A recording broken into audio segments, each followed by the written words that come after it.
Hi guys. Happy September, everybody. Full stop. Happy September, everyone. It hit September 2nd and we decided that it's knitwear time. Regret. And it's not feeling like knitwear weather. Mind you, yesterday, wake up, it's the first of the month. And it was like 26 degrees. We went out absolutely sweltering. I was in a white, it wasn't even a thick shirt, but it was a long sleeve shirt. Full shirt. Nonetheless, yeah, sweating. And then today, wake up, just another Manic Monday, and it's muggy. It's dark outside. Like, it is midday-ish, and it looks dark outside. It's giving a December morning. So we thought, well, Eliz was like, I'm going to wear a jumper and jeans. And I said, that's silly. And then I put on a cardigan and jeans.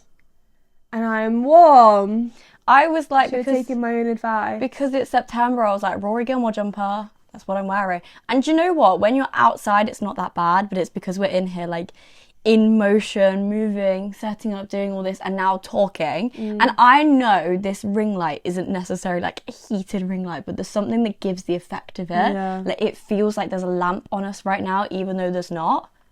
But yeah, it's a muggy day. Yesterday it didn't feel like September.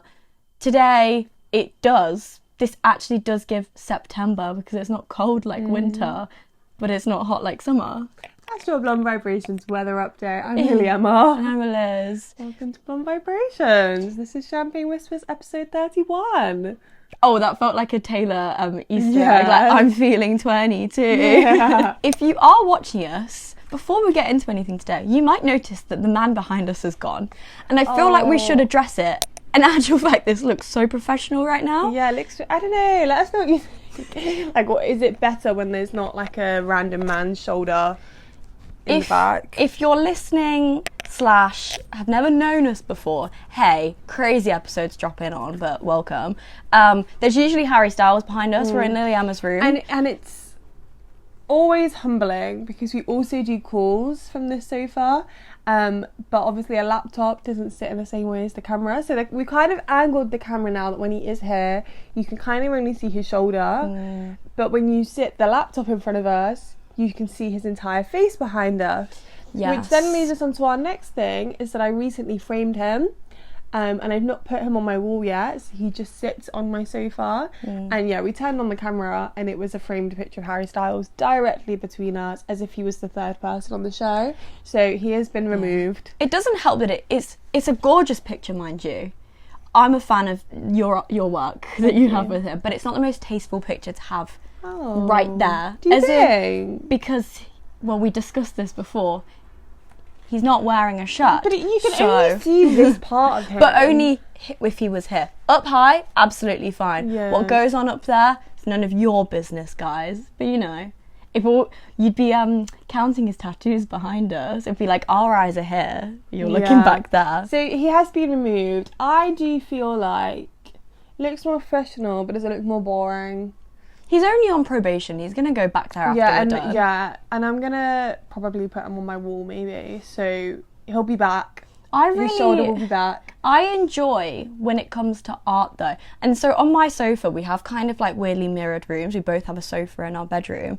I have a whiteboard kind of leaning on the wall on top of the sofa. And I know that's not art, but I like the way it looks. And I always love in like galleries and stuff where you have big frame posters, but they're leaning against the wall. Something about that, and this, your taste can be entirely different, but I just think it looks really cool. Like, if I get my Frank Ocean one framed and then there was like floor space, it's like a mirror. Really? I like the way it looks like that. I'm not sure. I'm undecided on my own. You don't have to decide just yet. Yeah. He's there. He'll be with you wherever you go. Crazy. What a wild way to start this episode. Do you know what? It feels very fitting. Yeah. Because we have just spoken about Harry Styles as if we know him. As if he is present. He is on the podcast right now.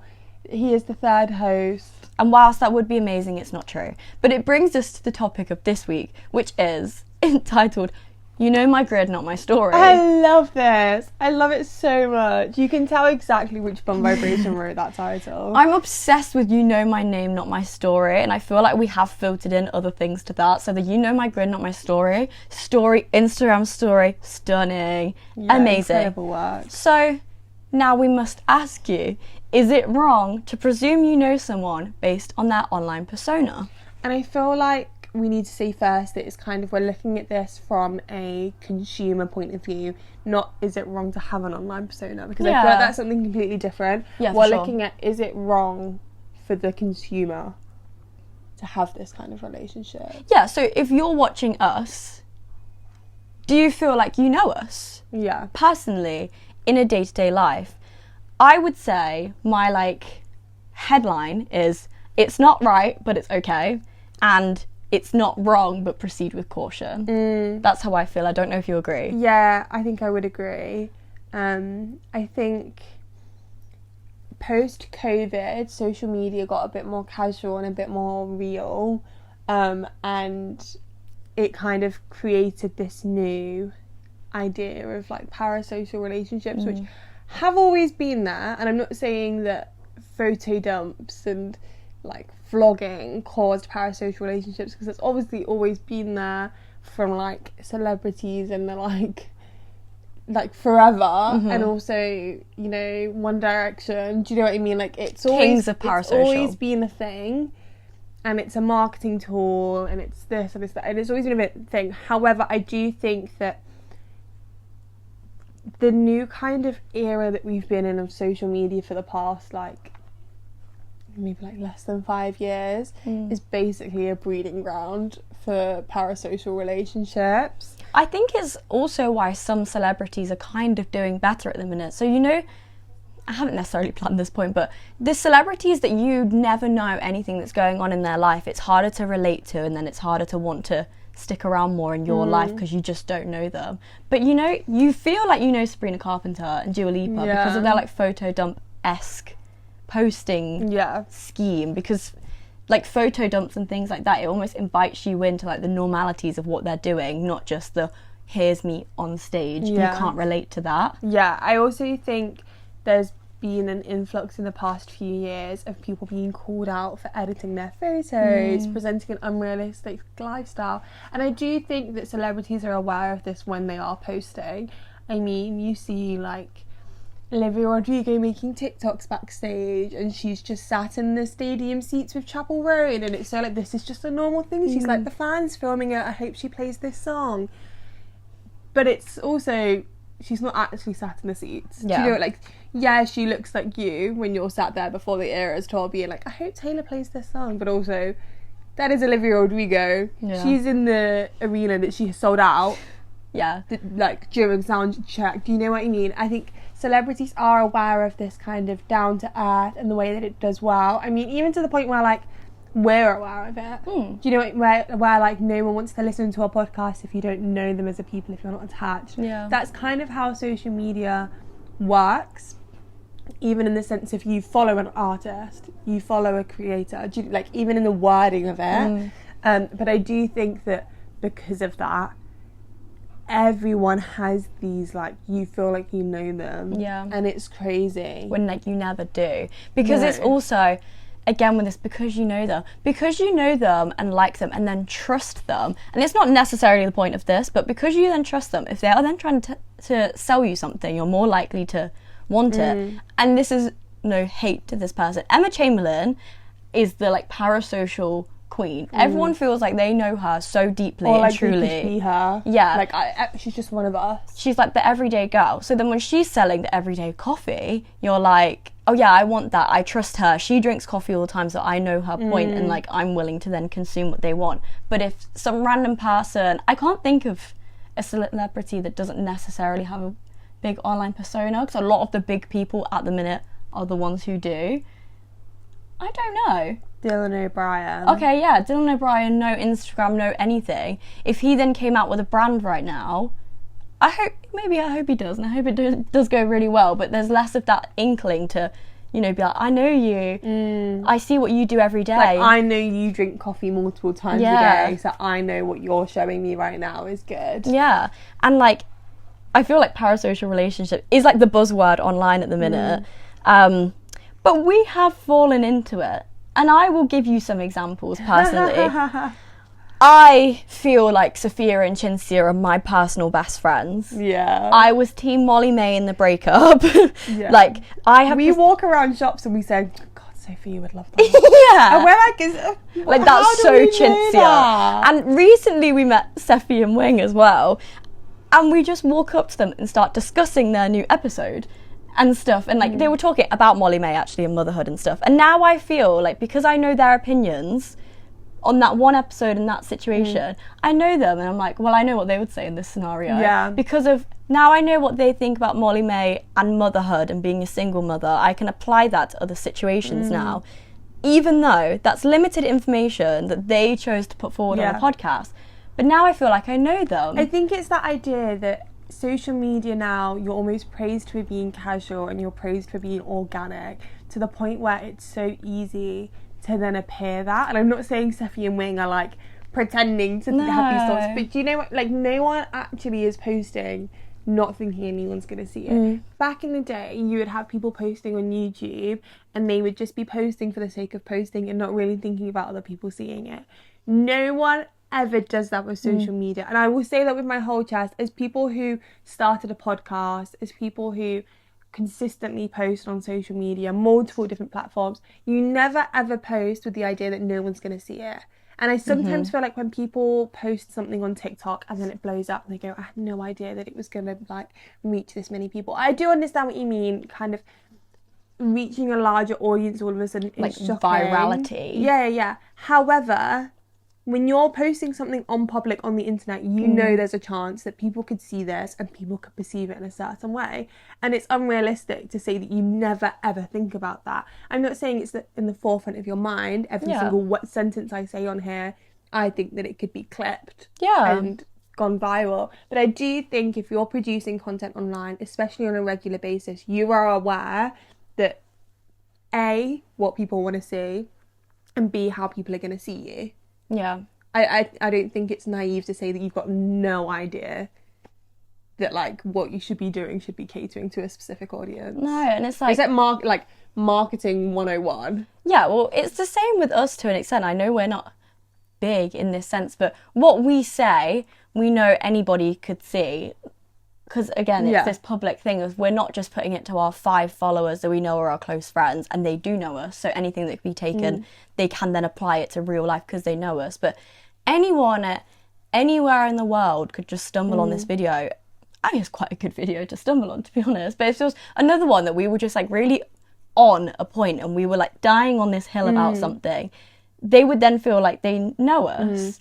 I am going to get so dreamy with this because there's, like, multiple, like, levels to this, but I was reading something the other day and it was completely irrelevant to social media culture or anything, but it was like some like feminist theory that was like you always read something and put yourself in it, and it was like, for the context of like why it was kind of the idea of like reading isn't like a solo activity, and I feel like the same thing can go with like social media, that like you never consume something without thinking about A, the other person, or B, putting your own kind of input onto what you're reading. Yeah. And you could watch an episode of ours and you could think, oh my God, this really applies to me. We're not making it to apply to you, but because humans are naturally like... selfish as beings. Yeah, and kind of paranoid and egotistical, that you then think this applies to me. Which then goes on to when we saw Dolly Alderton, last month? She was saying about whenever she writes a book, and especially when she wrote her first biographical book, people came to her and was like, you've written about me. And she'd be like, I have not written about you. Like, this is not about you. But we've had it. Someone was like, it felt like you were calling me out so much. And we're like, there might have been similarities to a situation, but matter of fact is, it wasn't. Yeah. It was never intended to. And this kind of is part of this kind of parasocial culture that is online, in the sense of you can't watch something regardless of whether you know the person or not and think, oh my God, this is about me. Yeah, It's crazy. I could meet someone once and they could post a story and I'm like, they're like, posting indirect. They're posting that for me. They're not.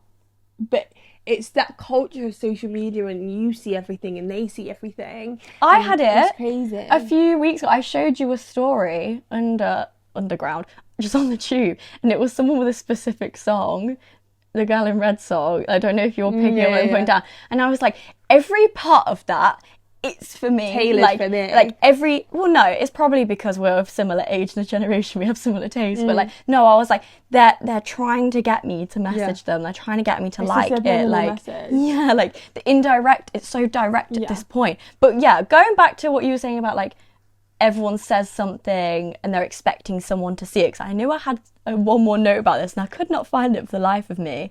Is we have even said it ourselves that there is not an entirely different version, but we are not 100% aligned with what we are right now. Sometimes we have conversations and we say to ourselves after, no one's supposed to hear that conversation. And it's not, a cancelable offence. No, it's not like we're saying we're not offensive or anything. But, you just say something and you're like, maybe I came across as a hater right then. Or like, that was quite unnecessary to just bring that up. Why am I talking about that person? It's because we know it doesn't go anywhere and it's not filmed. Yeah, and it's also a case of whether you have 10k followers or 1 million followers or 500 followers, at the end of the day, you only show part of yourself to other people. I was actually saying this and this goes to show that it's nothing to do with whether you're making social media content or not. I was saying this on a date with someone who he does not give social media, like absolutely not. And he was saying that even when I go to work, I'm putting on a persona. He was like, and I don't think that's a bad thing. You adjust to the scenario. Yeah. And I think there's kind of this idea in a organic social media world that everything you post needs to be reflective of you, and that is actually unrealistic. Yeah. The matter of fact is that, for example, I post a lot on Instagram. That is my life. That is what my life looks like. But what I'm not going to show you is like me being grumpy or me I don't know. This is so weird that you've said this. I literally put examples about both of us. Because I said, it's the same for the normies, is what I put. It's not just the influencers, etc. And I feel like this needs to preface before we start saying, parasocial. I said that for you, and I've actually used someone else's really, it's not specific. They won't know, but I'm going to say. So for you put, what you're studying, the academia side, the library, the laptop and the fairies and everything. The fairies. Like, anyone who doesn't know my research is like, what? You could assume, if that's all you see, because a lot of that's on stories, if you just saw your stories and you never went on the page, you would assume that you are an absolute bookworm to the core and you're always in the library, which is not true. No. You don't I'm very do the library. Do you know what I mean? Yes, obviously you study and work hard and everything, but there's actually not that big of a percentage of your livelihood and social life. And I said that I never post, actually. I post a couple of times a year. So from that, you could take away that I have no friends or I have no social life, and the only things I post, because it's few and far between, that what I'm posting are the only things I'm doing. Yeah. Which isn't true, I hope. I actually do think I do have friends and a social life that's kind of blossoming and everything, but you wouldn't quite know. You're either hiding key parts of your identity or you're twisting things, not in a bad way or maliciously, but just naturally. And also, someone could perceive you as caring about something and thinking that's way more of your personality than it actually is. If you're posting a lot of infographics about something, it's great that you are. That might be all you do. But someone might think you're a real feminist at your core or something. It's not seen in your daily life. This is something that I've kind of really grappled with recently, is that I used to be if I believed in something, I needed to post it. And I think we've spoken about this before on the podcast, so I'm not going to delve into it too much. But I used to be if I believe in something, I need to post it, which I do think posting things is important in raising awareness.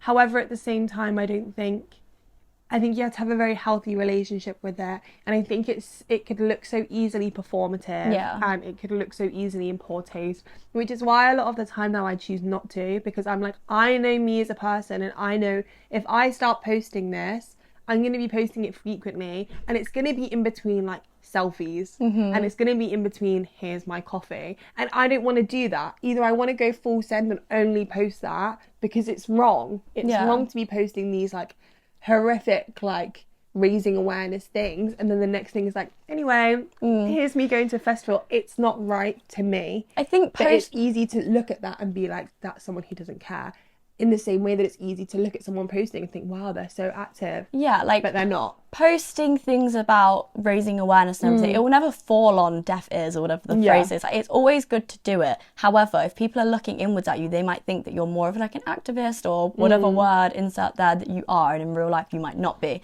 And that's the kind of damaging side of seeing it, because you're getting this parasocial relationship thinking they really fight for what they believe in, and they might not. And it's the opposite as well. If you never post on social media, you might think you never do anything. That might be the person like donating every week. You never know. Yeah, I think it's really hard.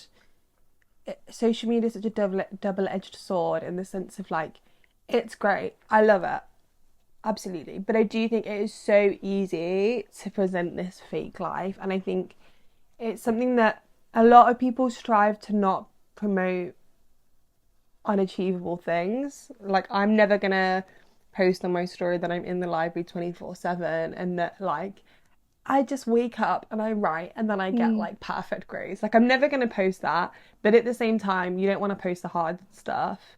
And it's weighing up, like, I want to document my fun times, but I also don't want to just seem like I just party. Yeah, and also it's like, people will only post, like, it's the highlight reel of it all. It's the showcase, and you are putting on this persona. It's like what you were saying about your friend or whoever it was going to work. Oh no, was it a date? Sorry, not a friend. A friend. I can't remember what you said. Okay. A friend, I suppose. Don't listen to me. Yeah. I would go to work and put on a customer service voice and act. I would go onto Instagram and put on a consumer service voice or act. I'm not going to put on like the sadness, the stress, the worry.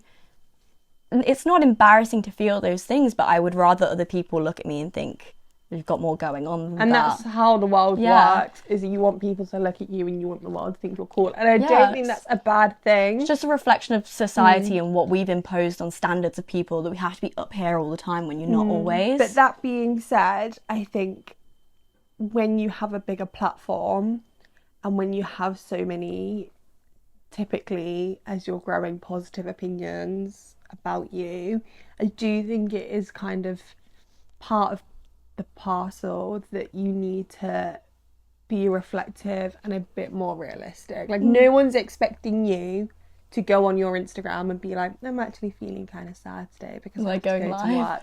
Do you know what I mean? But also, if you've got like 1 million followers and people are idolizing you, you kind of do need to, you know, like the Molly May of it all. You do need to sit down and kind of go like, actually, it's really hard, and I'm really like appreciative that I don't have to go to work while I'm feeling like this. But it's also like, do you know what I mean? It's kind of... Yeah, I will say Molly May has handled the public affairs of whatever happened very well. Like, I watched her last video and she was saying, I had to take 1 week off and I'm blessed that I could do that. It's been really hard. But I have this help around me, and her sister was coming to help with Bambi and everything. This is parasocial. Like, I'm taking what she said as Bible. Like, and this is what's happened. She pushed back her big launch of this thing that she's been working for 2 years on. She pushed it back for 1 week, but then she was like, you know what, I have to get on with things. The world won't stop, and I've been looking forward to this. I needed 1 week so it didn't cloud everything. But other than that, life still goes on. And I think that's a very respectable and real way of looking at it. She wasn't like, I'm so blessed, so everything's perfect. And she wasn't like, I'm never going to upload a video again because this has ruined my whole life. Somewhere in between that, she's let us know, in like her words, that it is somewhere in between that.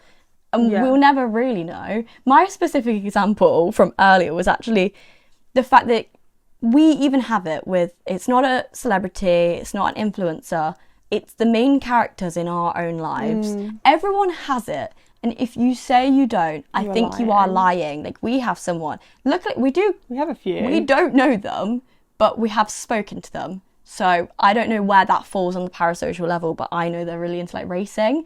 And it doesn't mean that they follow the updates accounts of every racer, I guess, and they have everything on notification. They're at every single race. There's a game, match, race. But because that's one of the things that I know they'll always post, that is a key thing. And it might be. That might be one of their things. But in actual fact, for like 9 months of the year, they might not mention people in that realm, but it's only in that time. It's like if I post Eurovision every year, people might think that like... You spend all year. Yeah, like waiting for it. And I kind of do. But not in a very deep sense. And, you know, I listen to that sort of music, the like Euro pop and everything. It's like, that's just one slice or segment of my personality, but you wouldn't know because it's what I post. I think also is to kind of get back onto parasocial is that like, I think it's all fine. It's fine. It's all really fine. It's fine. It's fine posting what you want to post, and it's fine enjoying what you want to consume. But I do think that it can create then entitled fan bases when they feel like they know you. And, you know, the whole Taylor Swift, Matty Healy. Yeah. Everyone being like, you should be with him. You're so much better than this. And we know him and he's horrible. And she kind of turned around and obviously in the infamous album, she turned around and was like, I am an adult. I am a grown woman. You don't know me. You don't know me. You don't know him. You don't know the situation. All you see is some pap pictures and some rumours. And you think you can stand there and criticise me for a relationship. And that's kind of the problem here, is that you get this parasocial relationship, and fine, it's whatever. You can see someone post something, you can assume something about them, you can quote them like we just did with Molly May. That is the fine bit. That is absolutely okay. You can point things out in the shop that you think Sophie and Chintzy would wear. That is not hurting anyone. But the problem is when the fan bases get carried away with this, and they think they know the person directly, and they think they can say this. And it happens any scale of celebrity. It happens with Taylor, it happens with Harry, but it also happens with smaller people. I'm not gonna, but I can name some smaller fan bases who absolutely do this, and they act like the people owe them something because they're fans. It doesn't help when the artist pushes it as well. Yeah. I will say that because I know what the situation is. It doesn't help when the people involved are actually pushing it and being like, but we are best friends, like, hey, best friends, and all this. Like, we know each other. But do you, because you actually don't follow them back, and if they were to walk down the street, you know, put your hood up so you don't see, like, your fans and things like that. Once you get big and make it, does it change things or whatever? Yeah. And it's also the chaperone of it all. Yeah. I don't know where I fall necessarily on the argument, but she was saying, you don't know me. You know my persona. Yeah, you know the project. You don't know me as her real name. You know, you don't come up to me and ask for pictures. I don't want it because I'm not in that mode. And there's been varying opinions on that, but the anti-opinion would be, you know, you've created this. You're big now. It's interesting. It's really hard. Yeah, so I feel like in the past, like 2 years ago up until now, there was kind of this trend that it almost felt like marketing managers were telling smaller artists that they needed to create a community in order to do well, which I do believe is true. I believe, like, regardless of how you feel about that, I do feel like you need to build a fan base. But it feels like it's kind of been taken too far now, in the sense of these artists are now growing and they're getting the fan base, and then you're then having these fans who used to like DM the artist, and they're in group chats and things like that. And when the artist gets bigger, they can't A, maintain these things, and B, you then have this awkward dynamic where like you once were friends, but now, and you can be friends with your fans, that is fine, but it's the case of like you were friends with them and then you're going to start treating them as fans, and there's no actual like remedy to that, because you actually can't maintain being friends with your fans if they're crazy. Do you know what I mean? If they're like matter of fact, like big fans, you actually can't keep them in your DMs, mainly because like they're like, matter of fact is that like you actually do deserve time off, And if you're having like a weekend where you're not doing music things or you're not creating things, you don't want them DMing you like, oh my God, this is such a funny interview. Like, it's like you don't actually owe them like 24/7 communication. But when you're starting out, because there's a smaller number, you can kind of do that. And I think we're now starting to kind of get over that hill where people are kind of being like, that's weird, because this is a marketing technique for you to have Discords and group chats and like meetups and things like that. That is a marketing thing, but you're making it seem like you're doing it out of the goodness of your heart, and you're not.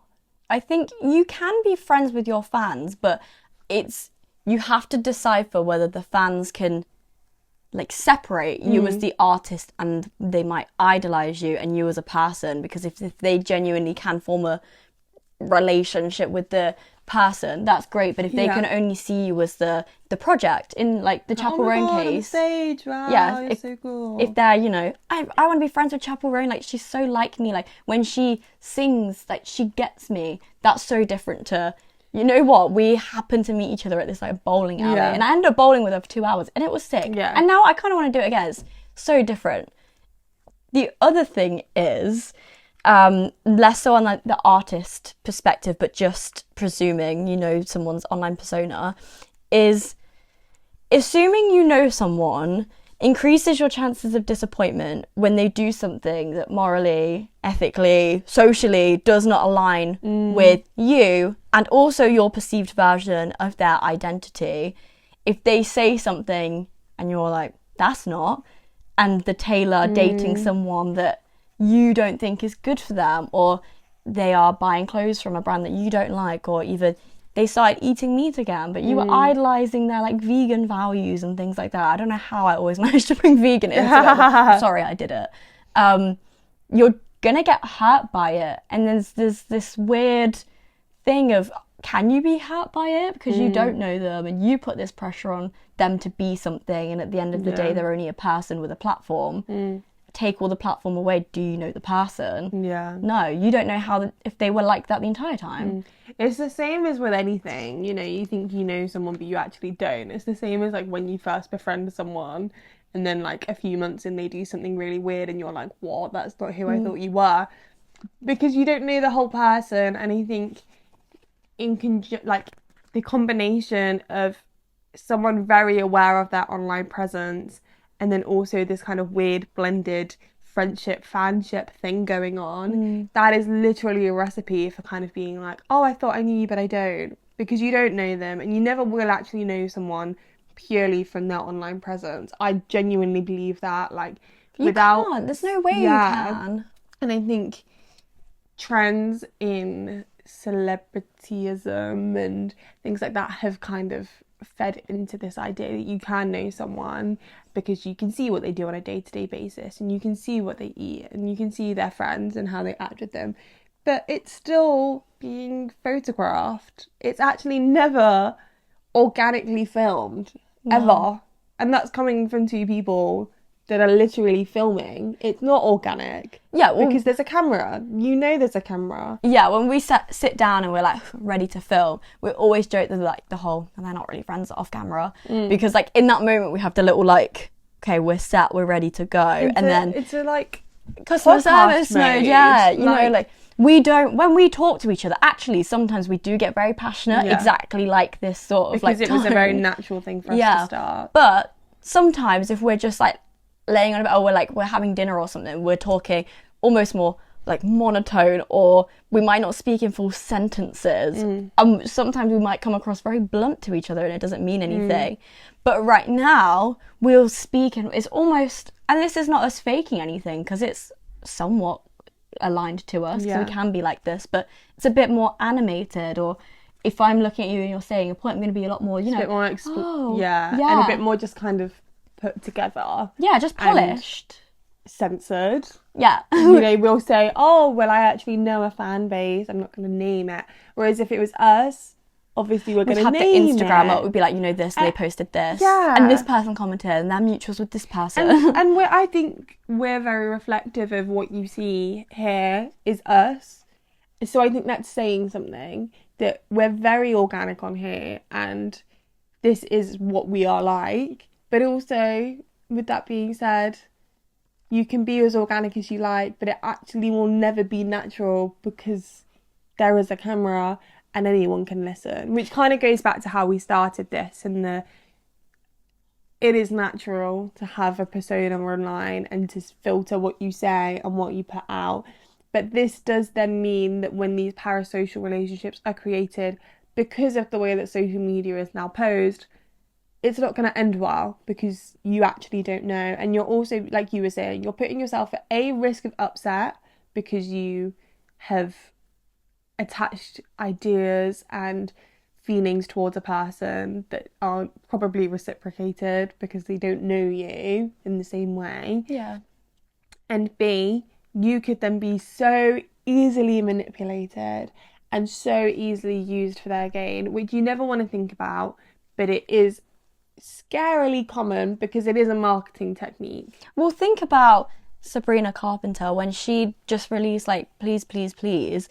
She did a TikTok and it was like, getting rid of him because I wasn't his most listened to artist or something. The amount of comments being like, oh my God, you've broken up with Barry. What did Barry do? You just listen to that more and you've given her more views and you're doing all this and she's gaining from it. She's not done anything wrong in that, but it was the ploy. And they hadn't broken up. Because that's the way social media works. Like, they're still together. He liked, like, the announcement of her album coming out, he liked it within 20 minutes. And that's how social media works, is that it's the shock factor and it's the knowing someone that you want to return to their content and you want more and you want to feed into it. And you know Sabrina Carpenter, so you want to hear what she has to say in the next song. So she's going to say something really scandalous so that you then talk about it so then more people listen to it. And it's not that that's a bad thing, but that is how social media works, and that's why you do need to be slightly guarded when you're consuming your media and knowing this isn't actually a person I know. And also, for example, like even, sorry, but one is in my head. Even, you know, when the Lazy Oaf My Melody collection got dropped, I tagged Ames in it, and I was like, "This is so you," and she responded and was like, "Oh, like just you wait." That is fine. That is that. It was something that I know she likes because I consume her content, but I'm not there like, oh, like this is my best friend. We've just like it's not. It's taking it with a pinch of salt that I know what you like because I see your content, so I see that that's something you like. You didn't tag her and say like, "Hey Queen, should we go to this together?" Yeah, it's kind of figuring out that kind of area where you can still partake in that because that's how social media works, but you're not dedicating your whole life savings, like firstborn child to this parasocial relationship. It's not necessarily fair or right, and I'm taking celebrities out of this because there's always going to be a gain, but the people that are kind of just on the up, maybe like the influencer style of things, and they're just kind of their personality is like what's got them there. It's not necessarily like an art or a craft. Is if you're setting an expectation as them as a role model or their set of values or anything, and while they just might not live up to it. Yeah. And again, that's disappointing. It might not take something them coming out as being a horrible person or something, but they might just crumble under the pressure that you've now set for them. And you've set that for what? Because they didn't try. They didn't say, you know, I'm really out here to be a role model for like young teens and things like that. But because you've put this onto them, maybe they were in like study tube or something, I bet they were probably thinking in their heyday like, well, I'm gonna have to get straight A grades now. Unjaded Jade had an absolute breakdown when she didn't get into like whichever Oxbridge one it was because yes, that's horrible for her and what she was looking into, but she probably also thought, and this is putting words in her mouth, so it's a assumption, based on what I know of her, she's probably also thinking, all of these people have been watching me for years, studying, and I've been saying Oxbridge, I can't remember which one it was, Oxford, Cambridge, one of them, has been my dream this whole time, and now I'm not getting in, I have to tell them all. And they've set this expectation of me that that's where I'm going, and that's my like livelihood and everything. And then she did the whole 180 and went to that Minerva school. And I think that was so out of character, but great for her. A very like difficult thing on both sides, and I just think it could be avoided from pain on either side in just not getting that invested in it. Like, you can be invested in the content and you can be invested in the creator, but know that that's not your friend and they don't owe you anything, because in the same way as it's damaging to the person creating the content, it also could be damaging to the person consuming the content because they could be manipulated and led astray. I think it's just kind of we need to be in a like pro organic and real content, but post this content creator is my best friend because I see everything they do every day. I think, yeah, and then my takeaway would probably be like, yeah, you don't know their story, you only know their grid, and that's great whilst you're on it. I think when you're actually consuming it, that's fine, do what you want. Once you lock the phone or whatever, you don't know them, unless you actually do know them in your real life. But if you don't, and it truly is parasocial, live your social life. And it's fine to come back to them. You can still follow them. No one's saying you can't comment on their things and be like, you look so good, or like, you'll love this My Melody collab. Yeah, the amount of times I send like restaurants or just things to Sophia and Chinzia being like, you need to try this. I sent this like sushi thing at Box Park years ago because they were talking about how they loved sushi in London. So I was like, you need to try this. Oh my God. And the same with the breakfast burritos at Blank Street because they love Blank Street. That's how social media engagement works, and that's not the problem. Yeah, like you're allowed to do that, but it's... The problem is when you're like, oh my God, Sophia just soft launched her boyfriend and like he doesn't look like how I expected him to look, and like I feel like I don't even know her anymore because why is she with this guy? Like it's like... The problem is when your communication with other people about them feels like it could be taken straight from Tattle Life. Yeah. Like, why are you tattling on them? Like, it's never that deep. No. They're online, it's all on the screen. Take it as that. And you can do what you want as long as you're not setting expectations. You're not riding all of your values on them being a certain person, and being able to walk away from it and it not affect your life in any way. Like, you can have the #1 fan account for Olivia Rodrigo. I don't know. Or, like, you could basically be Taylor Nation. Or you could be Harry Florals. Maybe. I'm not Harry sure. Florals is different. Maybe. That might be slightly You could off. be Tester. You could be Tester. Tester, if you don't know her, was the one who was doing the live streams of every Eras Tour show. And she also went to a load of them. And she was, like, front barrier. It doesn't matter. She was the one. But I don't think she goes as far as to think she knows Taylor per se. And I think that's all right. You can be a fan. Yeah. But don't assume that that means you have friend status. Absolutely. And the same with real people. Yeah. You can assume you know bits, but it might not 100% align with who they are in person. And you don't know that's how every social side. media works. Yeah, just take it as it is. Yeah. The showcase reel. That's all. We need to wrap this up because we've had low battery for a good while now. But thanks for watching. I was like trying to like, let's go. Thank you for listening, watching, being here, consuming. Yeah. Send this to someone who you think is really representative of what they're like online and in person.